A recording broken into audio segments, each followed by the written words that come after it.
One of the most critical aspects of getting your products into the market is managing the approval process of your packaging materials. And whether you work in a highly regulated environment, such as food or pharma, or maybe fast consumer goods, the process is rather complicated. So you need to get approvals from marketing and regulatory and quality and your technical colleagues.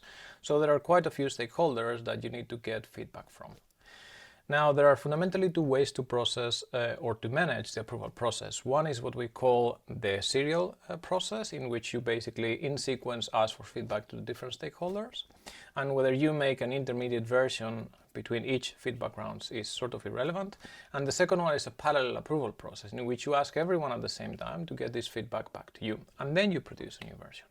Now I'm going to show you how we manage this in Tuna and how you can use both the parallel or the sequential model to get your approval process synchronized and collect all feedback into one single place.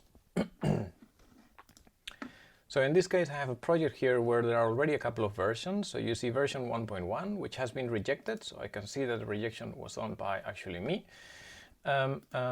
And there is also version 1.2, which is in progress, and there is already one approval. Now, let's say that I want to add another approval, or I want to ask a feedback to another user or another stakeholder.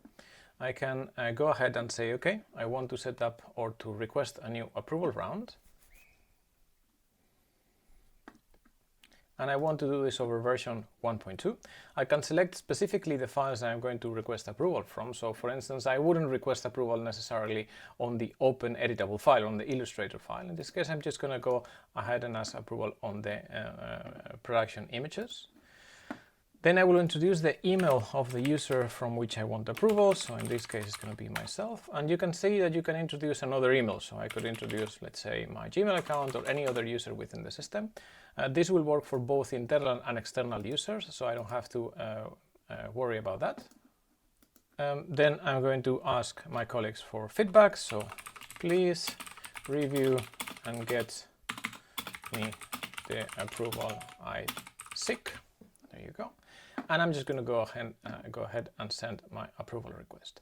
This is going to produce an email that is going to be sent to basically every stakeholder that I introduce on my system. And they're going to get a unique email from which they can give me the feedback.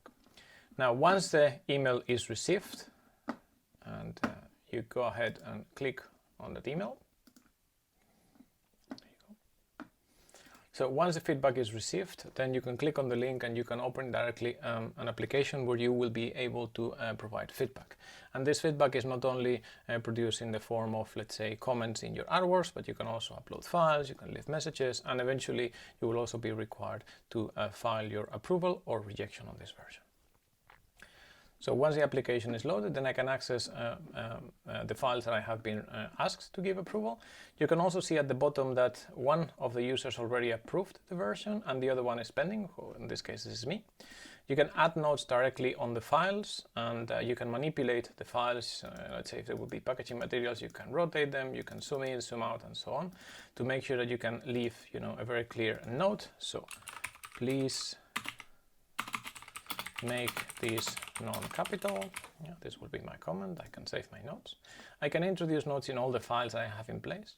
And I can also upload, let's say, messages and new files. So if I wanted to, let's say, attach a new die line or a new content or text and so on, then I can also do it through here. Once my feedback is provided, in this case, I'm going to reject this and say, see comments, and reject this version. Now, the actions as an approver are now complete, and now I have one user that has approved the version and another user that has rejected the version. If I go back to my system, you will see that now the approval and rejections are filed, and if I click on it, I can also see the specific details of the approval and the comments of the different users. So this basically means that all my content is now centralized within my application, and if I'm going to produce a new version, then I have all the information that I need to do so.